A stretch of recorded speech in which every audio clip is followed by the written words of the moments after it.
Graça e paz, meus irmãos. Eu quero deixar a vocês a minha singela homenagem a todas as mulheres renovadas.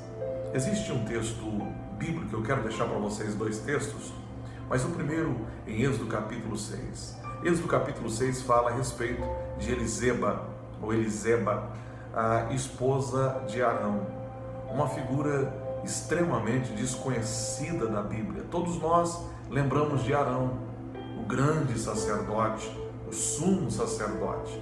A história diz que Eliseba, ela era descendente da tribo de Judá e casou-se com um homem da tribo de Levi.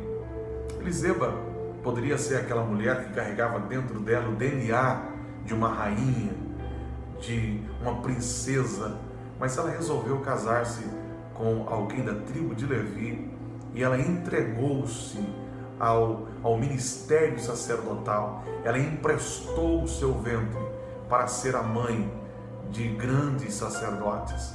Agora é interessante que Eliseba, ela representa todas aquelas mulheres que são consideradas mulheres desconhecidas na igreja, desconhecidas do povo.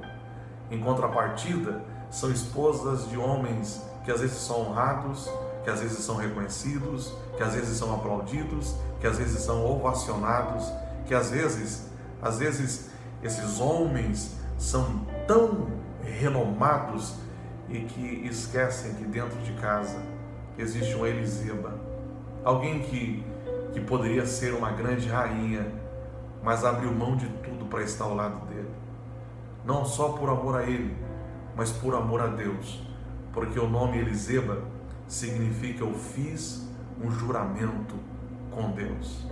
A raiz da palavra significa eu fiz uma aliança com Deus. Eliseba não teve o seu nome destacado na Bíblia. Ninguém pediu conselhos, ninguém se consultou com ela.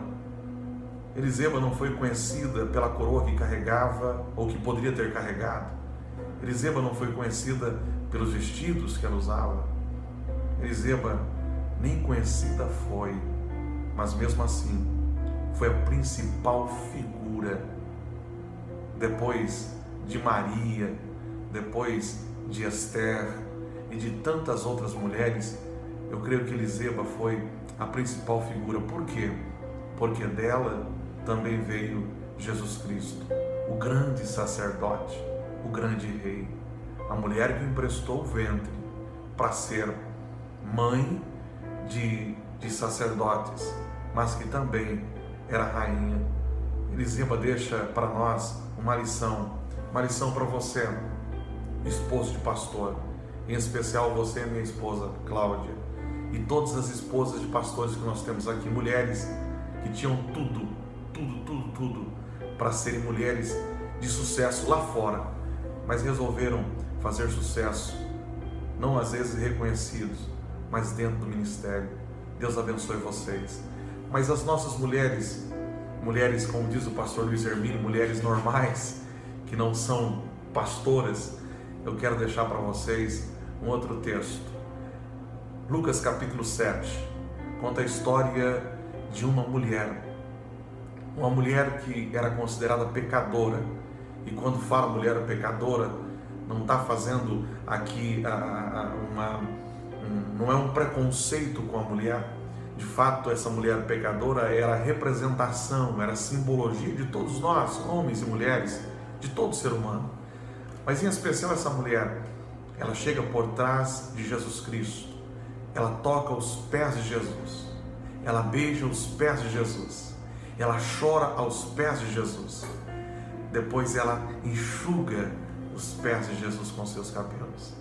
O texto diz que Jesus estava na casa de um fariseu, e esse fariseu havia convidado Jesus para um banquete, e quando lá Jesus chega, diz o texto que essa mulher invade aquele banquete, e ela chega por detrás, quietinha, sem mostrar o rosto, sabe aquela mulher que não quer aparecer? E aqui fica para nós uma mensagem, nesse tempo onde nós queremos colocar a nossa cara, o nosso rosto, queremos estampar, queremos ser vistos, queremos ser reconhecidos. Ela chega por trás, ela não quer incomodar, ela não quer ser reconhecida, ela não quer ela não quer aparecer, ela chega por trás. Ela toca os pés de Jesus. E ela beija os pés de Jesus. Interessante que dentro da cultura judaica, você podia até tocar os pés, mas para lavá-los. Era sinônimo de desonra para uma mulher beijar o pé de um homem. Porque quem beijava o pé de um homem significava que estava tocando a intimidade dele. E aquela mulher faz isso. Ela quebra o protocolo, ela não vai para apenas lavar os pés dele, ela vai para acariciá-lo e para beijá-lo. Ela toca a intimidade de Jesus, a intimidade que o fariseu não conseguiu tocar. Ela toca a intimidade de Jesus. Eu creio que estamos vivendo um tempo, e a gente tem falado muito sobre isso aqui na igreja, em que nós precisamos tocar a intimidade de Jesus. Não podemos ser como aquele fariseu. O fariseu até tenta censurar Jesus em seu pensamento, mas quem é censurado é o próprio fariseu depois. Porque o que Jesus vai trazer como lição para aquele fariseu, com a atitude da mulher, é que ele queria que o fariseu tivesse intimidade com ele, da mesma forma que a mulher teve. Que o fariseu fosse tão ousado quanto aquela mulher de tocar a intimidade de Jesus. Fica aqui para nós a primeira lição. Muitas vezes nós nos relacionamos com Jesus, mas nos relacionamos superficialmente. Servimos à mesa dele, alimentamos ele na nossa mesa com o nosso serviço, mas nós não tocamos a intimidade dele. Aquela mulher, ela toca a intimidade de Jesus. Que ousadia, que ousadia. Mas essa mulher, ela também me deixa boquiaberto, porque ela não apenas toca a intimidade de Jesus, ela deixa Jesus ver a sua intimidade. Dentro da cultura hebraica, a mulher não poderia desamarrar os seus cabelos na frente de homens. E aquela mulher, diz o texto, que ela desprende os seus cabelos, porque a gente pode falar isso por inferência, porque ela vai enxugar os pés de Jesus com seus cabelos.